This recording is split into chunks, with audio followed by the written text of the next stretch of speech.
ഞാൻ ആദ്യമായിട്ടാണ് കിലയുടെ ചെയർമാൻ എന്നുള്ള നിലയിൽ ചുമതലയെടുത്തതിന് ശേഷം തിരുവനന്തപുരം പ്രസ് ക്ലബ്ബിൽ വന്നൊരു പത്രസമ്മേളനം നടത്തുന്നത്. നേരത്തെ ട്രേഡ് യൂണിയൻ നേതാവ് എന്നുള്ള നിലയിൽ ഇവിടെ നിരവധി പ്രാവശ്യം വന്നിട്ടുള്ള ഒരാളാണ്. എൻ്റെ കൂടെ പത്രസമ്മേളനത്തിൽ പങ്കെടുക്കുന്നത് കിലയുടെ എക്സിക്യൂട്ടീവ് ഡയറക്ടർ പുതുതായി ചുമതലയെടുത്തിട്ടുള്ള ശ്രീ സുനിൽ തോമസ്, അതുകൂടാതെ കിലെ സിവിൽ അക്കാഡമിയുടെ coordinator advocate Sankarankutty, initial PK Sankarankutty, advocate PK Sankarankutty. കേരളത്തില് തൊഴിലാളികളുടെ പഠനവും പരിശീലനവും ഗവേഷണവും നിങ്ങൾക്ക് എല്ലാവർക്കും അറിയാവുന്നതുപോലെ ലേബർ ആൻഡ് എംപ്ലോയ്മെന്റ് എന്ന നിലയിൽ തൊഴിൽ വകുപ്പിന്റെ കീഴിൽ കഴിഞ്ഞ 43 വർഷമായി പ്രവർത്തിക്കുന്ന ഒരു സ്ഥാപനമാണ് Kerala institute of labour and employment. പലപ്പോഴും സംസ്ഥാനത്തിന്റെ മുഴുവൻ കേന്ദ്രങ്ങളിലും കില എന്ന് പറയുന്നത് തെറ്റിദ്ധാരണയോടുകൂടി തൃശ്ശൂർ പ്രവർത്തിക്കുന്ന Kerala institute of labour and administration എന്നുള്ള നിലയിലൊരു ധാരണയിലാണ്. ലോക്കൽ അഡ്മിനിസ്ട്രേഷൻ എന്നാണ്. അപ്പോൾ അതല്ല ഈ കില എന്നുള്ളത് കൂടുതൽ ഇനിയും തൊഴിലാളികളിൽ മനസ്സിലാക്കേണ്ടിയിരിക്കുന്നു എന്നുള്ളതാണ്. അപ്പം അതിന് പത്രമാധ്യമങ്ങളുടെ ഒരു നിർലോഭമായിട്ടുള്ള പിന്തുണയും സഹകരണവും ഞാൻ ചെയർമാൻ എന്നുള്ള നിലയിൽ നിങ്ങളോട് വീണ്ടും അഭ്യർത്ഥിക്കുകയാണ്. ഇപ്പോൾ ഈ പത്രസമ്മേളനം വിളിച്ചിട്ടുള്ള അതിൻ്റെ സ്റ്റേറ്റ്മെന്റ് നിങ്ങളുടെ കയ്യിലെത്തിയിട്ടുണ്ട്. കിലെ കഴിഞ്ഞ 3 വർഷം മുമ്പ് ഉദ്ഘാടനം ചെയ്ത ഒരു സിവിൽ അക്കാഡമി, കഴിഞ്ഞ വർഷം ആരംഭിച്ച ഒരു സിവിൽ അക്കാഡമി, സിവിൽ സർവീസിന് പ്രിലിമിനറി പരീക്ഷയ്ക്കായിട്ടുള്ള ഒരു 4 മാസത്തെ ക്രാഷ് കോഴ്സാണ് ആദ്യം ഞങ്ങൾ പൂർത്തീകരിച്ചത്. കോവിഡിന്റെ പശ്ചാത്തലത്തിൽ നേരിട്ടുള്ള ക്ലാസുകൾ നടത്തുക അസാധ്യമായിരുന്നു. അതുകൊണ്ട് ഓൺലൈൻ ക്ലാസുകളാണ് ഇപ്പോൾ നടന്നുകൊണ്ടിരുന്നത്. അതിൻ്റെ അവരുടെ ആദ്യത്തെ ബാച്ചിന്റെ പരീക്ഷ ഈ മാസം ഒക്ടോബർ 10-ാം തീയതി പരീക്ഷ നടക്കുകയാണ്. അടുത്ത ജൂൺ മാസത്തിലെ പരീക്ഷയ്ക്ക് തയ്യാറാകുന്ന വിധത്തിലേക്ക് 8 മാസത്തെ നിലവിലുള്ള വളരെ കഷ്ടിച്ചുള്ള സമയമാണ്. സിവിൽ അക്കാഡമിയുടെ പുതിയ ബാച്ചിന്റെ ഒരു പഠന പരിപാടിയുടെ ആരംഭം ഒക്ടോബർ മാസം 9-ാം തീയതി ബഹുമാന്യനായ തൊഴിൽ വകുപ്പ് മന്ത്രി സഖാവ് V. ശിവൻകുട്ടി കിലെ സിവിൽ അക്കാഡമി ക്യാമ്പസിൽ വെച്ച് ഉദ്ഘാടനം ചെയ്യുകയാണ്. ഒക്ടോബർ 19-ന് ഉദ്ഘാടനം ചെയ്യുകയാണ്.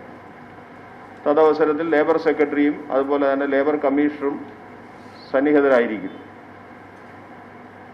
ഇപ്പോൾ ഞങ്ങൾക്ക് ഏതാണ്ടൊരു 70ഓളം വിദ്യാർത്ഥികളുടെ ഒരു അന്വേഷണം അവർ അപേക്ഷ നൽകുന്ന വിധത്തിൽ വന്നിട്ടുണ്ട്. കിലെ ഈ സിവിൽ അക്കാഡമി നടത്തുന്നത് പ്രത്യേകിച്ച് തൊഴിലാളികളുടെ മക്കൾക്ക്, പ്രത്യേകിച്ച് സർക്കാരിൻ്റെ ഉന്നത മേഖലകളിലും അതുപോലെ തന്നെ ഉയർന്ന തലങ്ങളിലുള്ള തൊഴിലിനും പ്രാപ്തമാക്കി തൊഴിലാളികളുടെ മക്കളൊന്നും സാധാരണ നിലയിൽ അങ്ങനെ വരാറില്ല.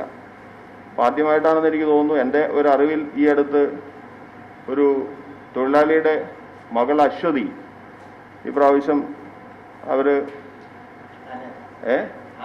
ആനേറയുള്ള അശ്വതി വളരെ നിർമ്മാണ തൊഴിലാളിയുടെ മകളാണ്. സിവിൽ സർവീസിൽ ബെറ്റർ പെർഫോമൻസോടുകൂടി പുറത്തു വന്നിട്ടുണ്ട്.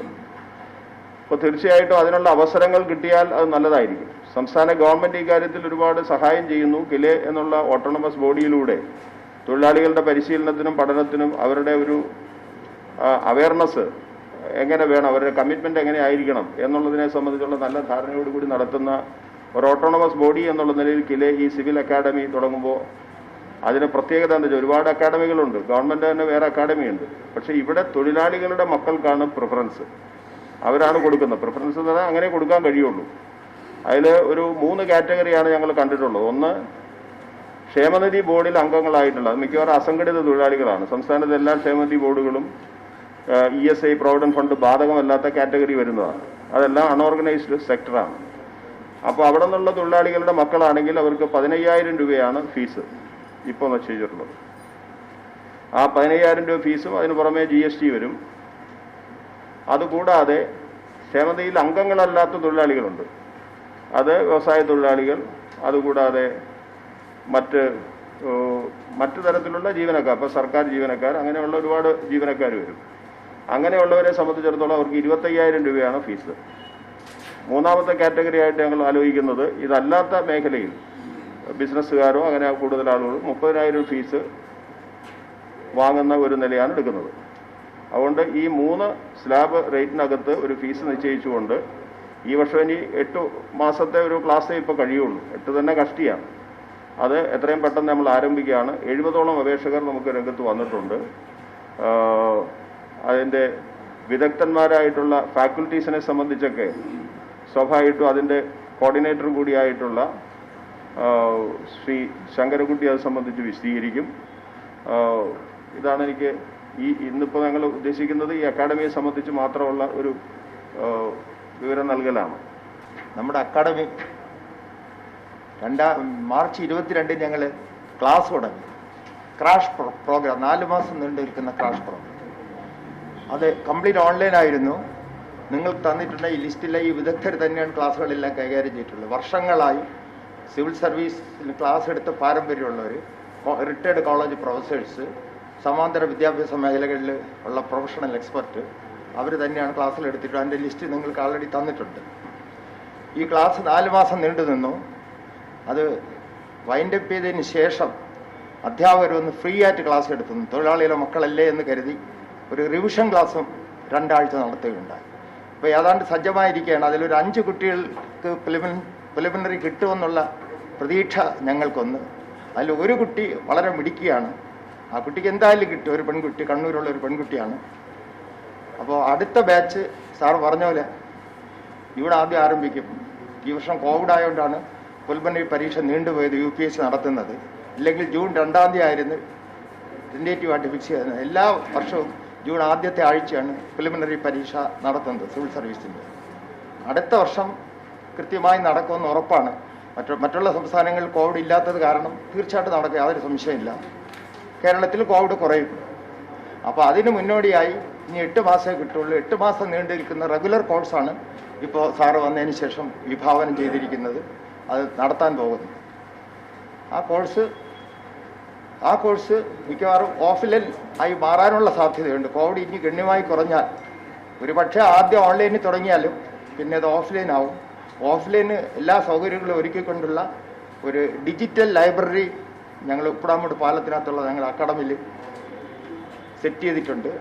കംപ്ലീറ്റ് AC ക്ലാസ് റൂമാണ്. 2 ക്ലാസ് റൂമുണ്ട്. പിന്നെ എല്ലാ ആധുനിക സൗകര്യങ്ങളും അതിനകത്ത് ഒരുക്കിയിട്ടുണ്ട് ഈ കുട്ടികൾക്ക്. പിന്നെ അവരുടെ താമസ സൗകര്യം പിന്നെ ഓഫ്ലൈൻ ക്ലാസ് വരുമ്പോൾ താമസ സൗകര്യം എങ്ങനെ വേണമെന്നുള്ളതിൻ്റെ കാര്യം സാറ് 2 ദിവസം മുമ്പ് ഒരു ഓൺലൈൻ പിന്നെ പരിപാടി നടത്തിയിരുന്നു. ക്ഷേമനിധി ബോർഡ് ചെയർമാൻമാരുമായിട്ട് അവർ സാമ്പത്തിക സഹായം കുറച്ച് ചെയ്തു കൊടുക്കണം. ഇവർ തിരുവനന്തപുരത്ത് ഓഫ്ലൈൻ ക്ലാസ്സിന് വിളിക്കുമ്പോൾ അവർക്ക് വന്ന് താമസിക്കാനുള്ള സൗകര്യം ഒരുക്കണമെന്ന് സാർ അഭ്യർത്ഥിച്ചിട്ടുണ്ട്. നമ്മുടെ ചെയർമാൻ അഭ്യർത്ഥിച്ചിട്ടുണ്ട്. അവർ മിക്കവാറും സദയം അത് സമ്മതിച്ചിട്ടുണ്ട്. ഇപ്പോൾ സാറ് പറഞ്ഞാൽ 70ഓളം അപേക്ഷകൾ കിട്ടിയിട്ടുണ്ട്. ലാസ്റ്റ് ഡേറ്റ് നീട്ടി 25-ാം തീയതി എന്നുള്ള ഒക്ടോബർ 5 വരെ നീട്ടിയിട്ടുണ്ട്. ഇനി ഞങ്ങൾ അപേക്ഷകൾ പ്രതീക്ഷിക്കുന്നുണ്ട്. ഇതെല്ലാം സോർട്ട് ഔട്ട് ചെയ്ത് നമ്മുടെ സ്ട്രെങ്ത് തീരെ കൂടി വന്നാൽ ഒരു എൻട്രൻസ്, ഓൺലൈൻ എൻട്രൻസ് നടത്തിയെടുക്കാനുള്ള സംവിധാനമൊക്കെ ചെയ്തിട്ടുണ്ട്. മിക്കവാറും കൂടി വരില്ല. ഇവരെ അക്കോമഡേറ്റ് ചെയ്യാനുള്ള സംവിധാനം നമ്മുടെ അക്കാഡമിയിൽ ഇപ്പോൾ ഉണ്ട്. അതുകൊണ്ട് അത് 19 സാർ പറഞ്ഞ പോലെ ആരംഭിക്കും. സിവിൽ സർവീസിൻ്റെ പ്രിലിമിനറിയാണ് ഇപ്പോൾ ഉദ്ദേശിക്കുന്നത്. അടുത്ത വർഷം, ഇപ്പോൾ സമയമില്ല, അടുത്ത വർഷം പ്രിലിംസും മെയിൻസും കൂടെ ഒരുമിച്ച് നടത്താനുള്ള ഒരു പദ്ധതിയുണ്ട്. കാരണം ഹയർ എഡ്യൂക്കേഷൻ്റെ കീഴിൽ പ്രവർത്തിക്കുന്ന കേരള സ്റ്റേറ്റ് സിവിൽ സർവീസ് അക്കാഡമിയിൽ ഇപ്പോൾ പ്രിലിമിനറിക്ക് മാത്രം ക്ലാസ് ഇല്ല. Preliminary cum main 1 year prolonging ക്ലാസ്സാണ് അവിടെ ഉള്ളത്. അടുത്ത ഈ ബാച്ച് കഴിഞ്ഞിട്ട് സമയം കിട്ടും.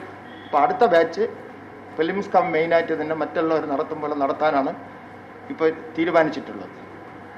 ഇതാണ് മൊത്തത്തിൽ പറയാനുള്ള അക്കാഡമിയെക്കുറിച്ച്. ഫാക്കൽറ്റികളെക്കുറിച്ചോ കോഴ്സ് പിന്നെ പ്രിലിമിനറിയുടെ ഡീറ്റെയിൽസിനെ കുറിച്ചോ അല്ലെങ്കിൽ മെയിൻ പരീക്ഷ ഡീറ്റെയിൽസിനെ കുറിച്ചോ എന്ത് ചോദിച്ചാലും പറഞ്ഞുതരാം. കിലയുടെ എക്സിക്യൂട്ടീവ് ഡയറക്ടറാണ്. അപ്പോൾ നമുക്ക് അപ്ലൈ ചെയ്യേണ്ടത് കിലയുടെ വെബ്സൈറ്റിൽ ആപ്ലിക്കേഷനൊക്കെ അവൈലബിൾ ആണ്. ഓൺലൈനായിട്ട് അപ്ലൈ ചെയ്യാം. പിന്നെ ബഹുമാനപ്പെട്ട ചെയർമാൻ പറഞ്ഞതുപോലെ ഈ ഫീ 15,000 എന്ന് പറഞ്ഞു. ഈ 15,000-ന്റെ ഒരു 50% എങ്കിലും ആ ബന്ധപ്പെട്ട വെൽഫെയർ ബോർഡുകളെ കൊണ്ട് സബ്സിഡൈസ് ചെയ്യിക്കാൻ ഞങ്ങൾ ശ്രമിക്കുന്നുണ്ട്. അത് ഞങ്ങളൊന്ന് ശ്രമിക്കുന്നുണ്ട്. രണ്ടാമതായിട്ട് ഈ അക്കോമഡേഷൻ്റെ കാര്യവും കുറഞ്ഞ ചെലവിൽ അറേഞ്ച് ചെയ്യാൻ വേണ്ടി അതും ഈ വെൽഫെയർ ബോർഡുകളെ കൊണ്ട് സ്പോൺസർ ചെയ്യിക്കാൻ ഞങ്ങൾ ശ്രമിക്കുന്നുണ്ട്. അത് ഗവൺമെന്റിന്റെ അനുവാദത്തിന് വേണ്ടി ഞങ്ങൾ ട്രൈ ചെയ്യുന്നുണ്ട്. അപ്പോൾ ഈ കോഴ്സിൽ ചേരാൻ വേണ്ടി സാമ്പത്തികമായിട്ടുള്ള ഒരു പിന്നോക്കാവസ്ഥ അത്ര പ്രശ്നമാവുന്നില്ല.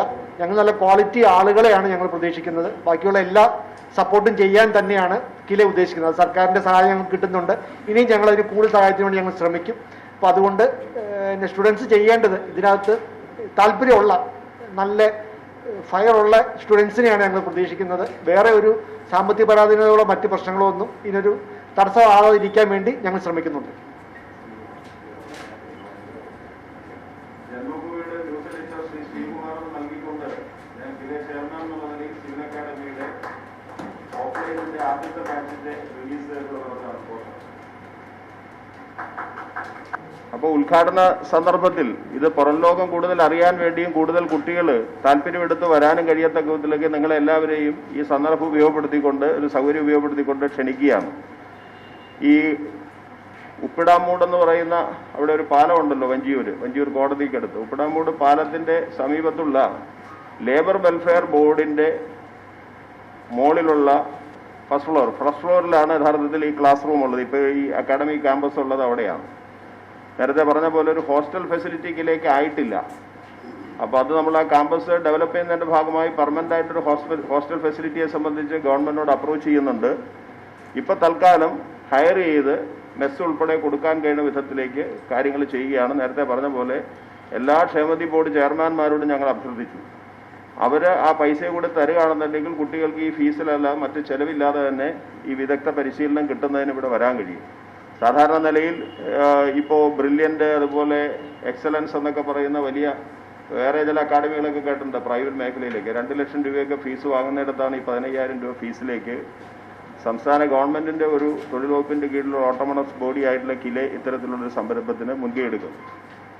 മറ്റ് പ്രധാനപ്പെട്ട കാര്യങ്ങൾ കിലയെ സംബന്ധിച്ചിടത്തോളം ചെയ്യുന്നത് ആലോചിച്ചിട്ടുള്ളത് അതിൻ്റെ എക്സിക്യൂട്ടീവ് കൗൺസിൽ നിലവിൽ വന്നു കൂടി ആലോചിച്ചിട്ടുള്ളത് കുറച്ചും കൂടി ബ്രോഡറായിട്ട് തൊഴിലാളികളുടെ ഒരു പരിശീലനം, എംപവർമെന്റ്, വർക്കേഴ്സിന്റെ മേഖലയിലേക്ക് ചെല്ലണമെന്നാണ്. ഇപ്പോൾ മൈഗ്രന്റ് ലേബറെ സംബന്ധിച്ചൊരു സ്റ്റഡി നടത്തുന്നുണ്ട്. അത് പാലക്കാട് കഞ്ചിക്കോട് കൂടുതൽ മൈഗ്രന്റ് ലേബർ ഉള്ള ഒരു സ്ഥലത്ത് ഞങ്ങൾ വൈകാതെ തന്നെ ഈ വർഷം തന്നെ അവരുടെ ഒരു പരിശീലന പരിപാടിയിലേക്ക് ആലോചിക്കുന്നുണ്ട്. ട്രാൻസ്ജെൻഡർമാർക്ക് ഇപ്പോൾ കേരളത്തിൽ ഒരുപാട് തൊഴിലവസരങ്ങൾ അവർ പതുക്കെ പുറത്തേക്ക് വന്ന് ചെയ്തുകൊണ്ടിരിക്കുന്നുണ്ട്. അവരുടെ വിഷയങ്ങളും അവർ അഭിമുഖീകരിക്കുന്ന പ്രശ്നങ്ങളും അവർക്ക് വേണ്ടി ഗവൺമെന്റ് ഇനിയും എന്തെല്ലാം കാര്യങ്ങൾ ചെയ്യാമെന്നുള്ളതിനെ സംബന്ധിച്ച് റിസർച്ച് ഞങ്ങൾ നടത്തിക്കൊണ്ടിരിക്കുന്നുണ്ട്. അവരുടെ പരിശീലന പരിപാടി ആലോചിക്കുന്നുണ്ട്. പിന്നെ അതുകൂടാതെ കാഷ്യൂ അടക്കമുള്ള ട്രഡീഷണൽ സെക്ടറിൽ കൊല്ലത്ത് വെച്ച് ഒരു പരിശീലന പരിപാടി ആലോചിക്കുന്നുണ്ട്. അങ്ങനെ വിവിധങ്ങളായിട്ടുള്ള കാറ്റഗറിക്ക് ചെയ്യുന്നുണ്ട്. വേജ് കോഡ് സംബന്ധിച്ച് ഇപ്പോൾ ഓർഗനൈസ്ഡ് സെക്ടറിലുള്ള ലേബേഴ്സിനെയാണ് ഏറ്റവും കൂടുതൽ ഈ പറയുന്ന ലേബർ കോഡുകൾ കൂടുതലായി ബാധിക്കുന്നത്. അല്ലാത്തവർക്ക് യഥാർത്ഥത്തിൽ ഒരു കോഡുമില്ല, നിയമവുമില്ല, ഒരു പ്രൊട്ടക്ഷനുമില്ല. അപ്പോൾ ആ കോഡുകൾ ബാധിക്കുന്ന 4 കോഡുകളെ സംബന്ധിച്ചുള്ള വിദഗ്ധന്മാരെ ഉപയോഗപ്പെടുത്തിക്കൊണ്ടുള്ള ഒരു ട്രേഡ് യൂണിയൻ വ്യൂ പോയിന്റ്, ഒരു എംപ്ലോയർ വ്യൂ പോയിന്റ്, ഒരു ലേബർ ഉദ്യോഗസ്ഥൻ എന്നുള്ള നിലയിൽ ഗവൺമെന്റിന്റെ ഒരു വ്യൂ പോയിന്റ്, ഇത്തരം കാര്യങ്ങളെ സംബന്ധിച്ച് കേരള ഗവൺമെന്റ് ഇപ്പോൾ സെൻട്രൽ റൂൾസ് വന്നതിന്റെ പിന്നാലെ പുതിയ സ്റ്റേറ്റ് റൂൾസ് ഉണ്ടാക്കാൻ പോവുകയാണ്. മിനിസ്റ്റർ തന്നെ വരുന്ന നവംബർ 6-ാം തീയതി എല്ലാ ട്രേഡ് യൂണിയനുകളുടെ ഒരു മീറ്റിംഗ് ഇതുമായി ബന്ധപ്പെട്ടുകൊണ്ട് വിളിച്ചിട്ടുണ്ട്. അപ്പം അതിലേക്ക് മുമ്പ് തന്നെ പ്രധാനപ്പെട്ട ലീഡർഷിപ്പിന് ഒരു 100 പേര് വരുന്ന ലീഡർഷിപ്പിന് സംസ്ഥാനത്ത് 2 ദിവസത്തെ ഒരു കോച്ചിങ് ക്യാമ്പ് ഈ പറയുന്ന കോഡ് നിലവിൽ യാഥാർത്ഥ്യമായി അത് സംബന്ധിച്ച് കിലെ സംഘടിപ്പിക്കാൻ ഉദ്ദേശിക്കുന്നുണ്ട്. ഇങ്ങനെ കുറേ കാര്യങ്ങളെല്ലാം വരുന്നുണ്ട്. അതാത് സന്ദർഭത്തിൽ നിങ്ങളുടെ മുമ്പാകെ വരാം. ഇത് മാത്രമാണ് കൂടുതലായിട്ട് കിലയെ സംബന്ധിച്ച് സൂചിപ്പിക്കാറുള്ളത്.